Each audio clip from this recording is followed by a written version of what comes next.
What's going on, everybody? It's your boy C-Zar, and we are talking about HBAR today. Hit that like button, you guys. Subscribe if you want to see more content like this, and let's get into it. It is the 13th of July. Here we are, just below 25 cents, just above 24 cents, 24.5 cents-ish right now, up 54% this week. HBAR is killing it, man. The market leaders continue to lead, right? HBAR, XLM, XRP, what else? I don't know. There are a bunch of coins that pumped back here that outperformed the average altcoin. They're doing it now. They're doing it now, right? And this is kind of what happens, right? The market leaders take the lead. The rest will follow afterwards, right? People, and I actually made a post about this on x.com, right? I want you guys to understand something, okay? That if you're reading this diagram, this graphic that's going around on x.com, you don't have a better understanding of Altseason, right? That's not what happens. Let me tell you what happens here, okay? Because it simplifies it in a way that sounds logical, but it's not. It never happens this way. It never actually happens this way. It sounds logical, but it doesn't happen this way, right? Right here, phase one, money goes into Bitcoin. Let me blow this up a little bit for us. Phase one, money goes into Bitcoin, right? And then it goes into Ethereum, and then it goes into large caps, and then it goes into Altseason. No, that's not how it happens. It sounds sophisticated, right? Trickling down, it makes sense, right? But whoever made this, they don't know what they're talking about, right? They're like, you know what, this sounds like super smart. And then a bunch of other people repost it. Oh, we're a bunch of smart little people, aren't we? Like that's not what happens, right? Notice how Ethereum right now, if we're looking at it, it's not really pumping. Like sure, it's broken out a little bit, but it's not really pumping. HBAR is pumping, right? The large caps are pumped. But wait, that doesn't make sense because to this diagram, C-Zar, the diagram said the large caps pump after Ethereum. No, you see though? That's not in Bitcoin, and we hear talks of the flippening. There's no talks of the flippening. There's none of that. None. This is all made up, fabricated nonsense, right? It sounds logical, but when applied, it's actually not accurate. It's not accurate at all. Because what happens is when Ethereum starts to move up, everything starts to move up too. It doesn't go Bitcoin moves up and then Ethereum moves up and then everything moves up afterwards. No, everything moves up as Ethereum moves up. But here, if you notice, Ethereum's moving up a little bit, so everything's kind of moving up a little bit. But the large caps, and I wouldn't even say large caps, I would call these your market winners, your market leaders, right? They could be large caps, they could be small caps. Coins that, and they will inevitably become large caps, but coins that capture the eye of the average participant, right? Coins like ZBCN, Cookie DAO, XCN, those are small cap coins, but those are pumping. Those are pumping much more than Ethereum is, right? And they're market leaders. They've been leading the markets since they've relatively pumped, not the whole cycle, but recently speaking, especially, right? And these are coins that are low cap coins that have the attention of the space, and they're pumping more than Ethereum right now. But how does that make this diagram is full of crap? Right? Now, what does happen to some degree is, yes, Bitcoin moves up first, but we've had that all cycle. Okay? Then Ethereum and the market leaders start to move up, and then everything moves up together. But everything's moving up together anyways. Altseason essentially has already begun. Whenever this phase 2 starts to happen, phase 3 and phase 4 are happening at the exact same time. But phase 3 is a little bit bigger than phase 2. These phases, they're made up. They're fugazi. They're fugazi. It's a woozy. It's a wazi. It doesn't exist. It's fairy dust, right? It's fake. It's BS. What happens is that your market leaders take off, and that's what we're seeing. This is the foreshadowing to Altseason, right? They start off their Altseason first. They start moving up first, and I'm actually kind of curious. What is XRP doing right now? XRP on that note. I'm getting off on a whole different tangent here. We're going to talk about HBAR, I promise you, but I'm just kind of curious. What is XRP doing? Are we up above $3 yet? I haven't looked at it today. Man, I'm just going to turn on the overdrive on the computer. You're going to hear it. You're going to hear it. It's going to get louder, but I'm tired of this slow shenanigans. Let's see. There we go. Not quite at $3 yet, but it's on the move up too, right? And it's moving up more than Ethereum. All I'm trying to say is that diagram it's full of crap. If you think you have a better understanding to Altseason because of this, you're wrong. It's okay. Whoever made that, they had good intentions. They just don't know what they're talking about.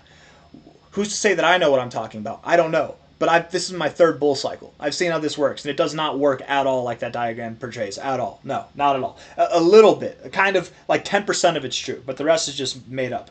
High to low. 886 down to the 0.5, up above the golden ratio. You guys, we're ripping, we're running, we're not stopping until we're at $1.21 to $1.80, $1.90, just below $2. That's what's happening. Understand, a lot of cryptos right now have target areas around their, if we take a high to low from their last cycle, around their 1414. And I really do think that HBAR is going to go all the way up here. If we look at this for what it is, it's two things, okay? First, it's a bull flag, and you measure the bull flag by taking the flag pole. What's a bull flag, C-Zar? Well, it kind of looks like a flag pole, and then it flags out. That's what it's called. Like, look here, right? Look here, listen. If we go here, it's a bull flag. It's a flag pole, and you flag out. It's a bull flag. It's like a flag, right? You're holding your little bullish flag there, right? Does that make sense? You take your measurement of your bull flag, you put it at the base of the flag here. Your measure move should take you up to about $1.23, so at least above the 1272, right around there, at least, right? Beyond that, we have this W pattern shaping up here, which is right here. If we're looking at it on a weekly time frame, high coming down, a little bit of a pivot there, and we've broken out. Now, with W patterns, whenever you get this setup, once you break above the nipple, the middle part there, once you break above that, you really start to rip, and it doesn't complete itself until you're above where the W started. So you'll come up here, you'll consolidate, and then you'll continue to rip. You'll probably form a bull flag up here. It's actually very common to do this. You'll form like a bull flag up here, and then you'll continue to rip, right? Something like that probably happens. So HBAR has a lot of growth to go. We have 6 hours, 52 minutes left in this week. As long as you close above here, you're golden. And I think already on a daily time frame, let's see. Yeah, no. So on a daily time frame, we have yet to close above this level, but if and when we do close today, 6 hours, 52 minutes from now, if we can close above this level, you're golden. You've unlocked the bullish gates to glory and riches, and you're going to new all-time highs. That's essentially the path that we're on, right? You look at the daily RSI, we are very overbought. Okay, you're at a 90 right now. What are you at on the daily RSI? Let's see, you're at an 89.8, essentially a 90. Okay, it's pretty hot. You might need to cool down a little bit, and that's okay if you do. Right here, you got all the way up to a 90, 90 something, and you had to cool down first. But in that cooling down, this is what it looked like, consolidation like this. So HBAR, market leaders popping off like this, they might cool off and the rest of the market might catch up. Money does cycle, and to some degree, again, this is that 10% that's right here. Money does flow. It does flow from different things. Not everything does kind of move up all at once together, but they take turns. One week it's this group of coins. Next week it's this group of coins. Next week, and it just like goes back and forth like that. They don't all necessarily move up all at the same time, but at the same time they all are kind of gradually increasing. Does that make sense, right? Like it to some degree, yes, the money flow idea is correct. It does flow from place to place, but it's not this simple. It's not this simple at all. And if you think that it is, whoever made this, I made it perfect with this GIF down here. What you just said is one of the most insanely idiotic things I've ever heard. At no point in your rambling, incoherent response were you even close to anything that could be considered a rational thought. Everyone in this room is now dumber for having listened to it. I award you no points, and may God have mercy on your soul. That's like it literally. That's what it makes me think of right there, man. And it sounds, when you're listening to this, if you're watching this movie, what's it called? Happy Madison, right? I'm pretty sure, or Billy Madison. Happy Madison's the film company. Billy Madison. It sounds smart whenever he's saying it, but it's not, right? It's like, this sounds smart, but it's not. HBAR, I don't know why I'm crapping on that diagram so much, man.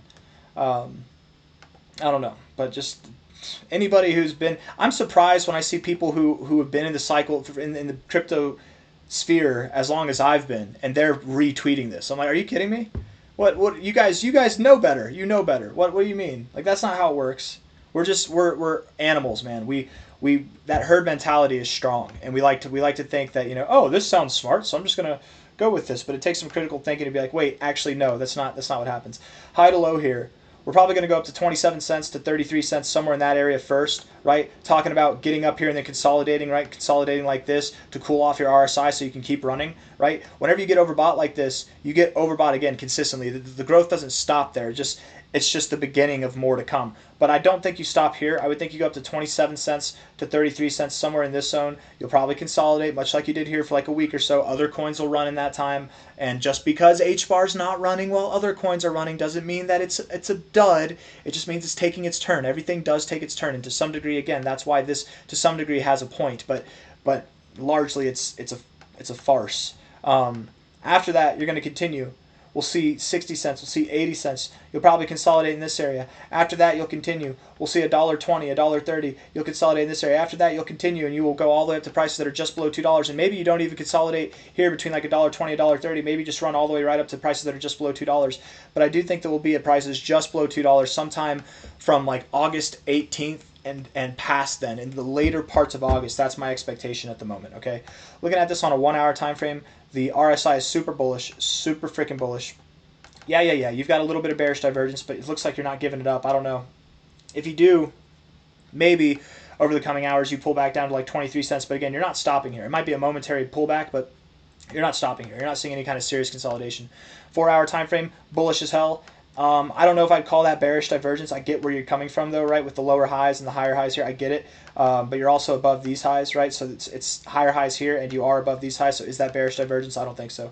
No, I wouldn't call it bearish divergence. Really, looks like you're in an uptrend with this 4 hour RSI. You bounced off of your lower end of the trend, right? Higher lows here, higher highs here. I would assume that you keep coming up until you're above the 90 again on the 4 hour time frame. So again, there might be volatility here and there. You might see a wick to the downside here or there, and you might not. You might just continue to grow robustly. But I don't think we stop until we're at, what was it, 28 cents to 33 cents, I think is what it was. If not, maybe it was 27 to 33. Let's go back and look. Something like that. I think it was 28, but let's just double check. High to low. It is 27 to 33. 27 to 33. If I had to guess, I would think you're probably going to get close to 30 cents, maybe just below, maybe just above, but probably just above 30 cents, I would think. Maybe all the way up to 33 cents, but something in that area. At the low end, 27 cents. And that should happen over the next day or two. And then you'll consolidate next week, and then the following week you'll start to rally more, and rotation. It's all good. Hit the like button, subscribe. Thank you all for being here. I'll see you on the next one, okay? Take care of yourselves. Buy the dip if any dip comes. If dips are for buying at this point in time, they're not for selling. And I'll see you on the next one, okay? Take care of yourselves. Bye-bye.